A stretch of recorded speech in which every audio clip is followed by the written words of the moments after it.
Hi everyone, কেমন আছেন সবাই? আশা করি ভালো আছেন। তো আজকে আপনাদের দেখাবো যে আপনারা ফেসবুক পেজের আমাদের কিন্তু অনেক সময় কাস্টম ইউআরএল আমাদের সেট করতে হয়। তো সেক্ষেত্রে আমরা কিন্তু আমাদের ফেসবুক পেজে এখানে কিভাবে দেখুন যে এখানে কাস্টম ইউআরএল নেই। তো আমরা ফেসবুক পেজে আমরা কাস্টম ইউআরএল আমরা সেট করব। তো সেই বিষয়টি নিয়ে এই পুরো ভিডিওতে আমি আলোচনা করব এবং আপনাদেরকে দেখিয়ে দিব আপনাদের ফেসবুক পেজে আপনারা কাস্টম ইউআরএল সেট করবেন আপনাদের পছন্দ মতো। তো সম্পূর্ণ ভিডিওটি জুড়ে আমার সাথে থাকবেন, তাহলে আপনারা বুঝতে পারবেন যে কিভাবে আপনারা ফেসবুক পেজে আপনারা কাস্টম ইউআরএল সেট করবেন। আমরা সর্বপ্রথমে চলে যাব, আমরা ফেসবুক অ্যাপে চলে এসেছি, কিন্তু আমাদের ফেসবুক অ্যাপ থেকে আমরা এখানে কাস্টম ইউআরএল সেট করতে পারবো না। তো আমাদের সর্বপ্রথম চলে যেতে হবে যে কোনো একটি ব্রাউজারে। সর্বপ্রথম আমি আমার ব্রাউজার ক্রোম ব্রাউজারে চলে যাচ্ছি। আপনারা যে কোনো ব্রাউজারে চলে যাবেন। তো এখানে ক্রোম ব্রাউজারে যাওয়ার পূর্বে আপনারা দেখে নেবেন এখানে আপনার এই যে ডেস্কটপ সাইট এটি আপনার অন আছে কিনা। এখানে অবশ্যই টিক মার্ক দিয়ে দিবেন, তাহলে আপনার এখানে ডেস্কটপ সাইটটি অন হয়ে যাবে। তো এখানে দেখুন আমি কিন্তু সরাসরি আমার ফেসবুক পেজে চলে এসেছি। তো এখানে আপনার দেখা যাইতে পারে আপনার যদি ক্রোম ব্রাউজারে আপনার ফেসবুক আইডিটি লগ ইন না থাকে, সেই ক্ষেত্রে কিন্তু আপনার ফেসবুক আইডিটি প্রথমে লগ ইন করতে হবে, তারপরে আইডি থেকে আপনাকে পেজে যেতে হবে। তো আশা করি সেই বিষয়টি আপনারা পারবেন। তো এখন আমি দেখাবো আপনারা ফেসবুক পেজ থেকে ইউআরএল কীভাবে সেট করবেন। তো এখানে দেখুন এটি হলো আমার সেই ফেসবুক পেজ।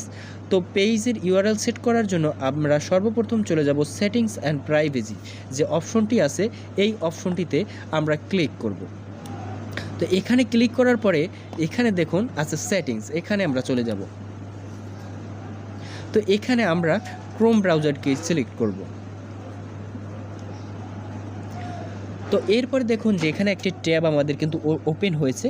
তো এখানে উপরে কিন্তু দেখুন এখানে আমাদের নেম শো করতেছে আমাদের পেজের, এবং নিচে আছে দেখুন যে ইউজার নেম।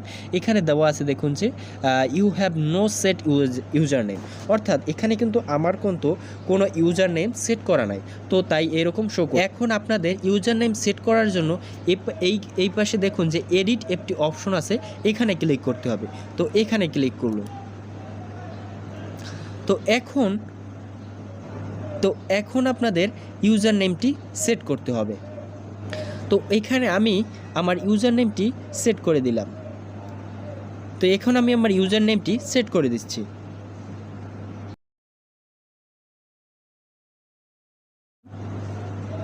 তো এখন দেখুন আমার ফেসবুক ইউজার নেমটি কিন্তু আমার সেট করা আছে।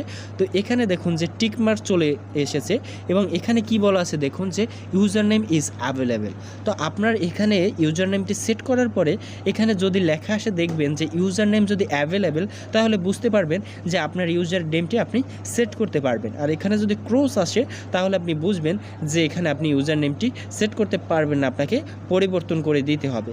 তো এখানে আমি কিন্তু সংখ্যা না দিয়ে পারছি। তো আপনারা দেখবেন যে পেজের নামের পরে যদি আপনার যদি ক্রস তারপরেও আসে যে আপনার এটা অ্যাভেলেবেল নেই, সেক্ষেত্রে আপনারা কিছু সংখ্যা অ্যাড করে নিতে পারেন।